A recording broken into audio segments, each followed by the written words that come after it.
Kung wala ng gas, kahit may sasakyan ka, alas 5 pa lang ng madaling araw, maglakad ka na.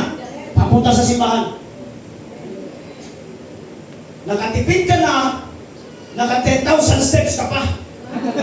Healthy life, istrama agad, papapak.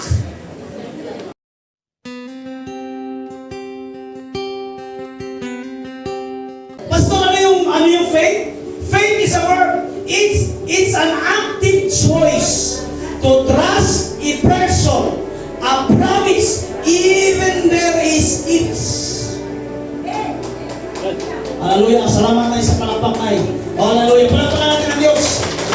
Buhay na buhay si nanay. Hallelujah. Hallelujah. Kahit marami daw if, kahit daw maraming if, nagpapatuloy ka pa rin na maniwala at manampalataya. Ayan. Kahit wala'y sudan, kahit walang pera, kahit po wala pong masakyan, kahit po wala pong makain, maniniwala at manampalataya ka pa rin sa ating Panginoon. Even there is ifs. That's what we call faith. Because marami sa atin, magaling ka lang magkaway-kaway. Hallelujah kung may kwarta.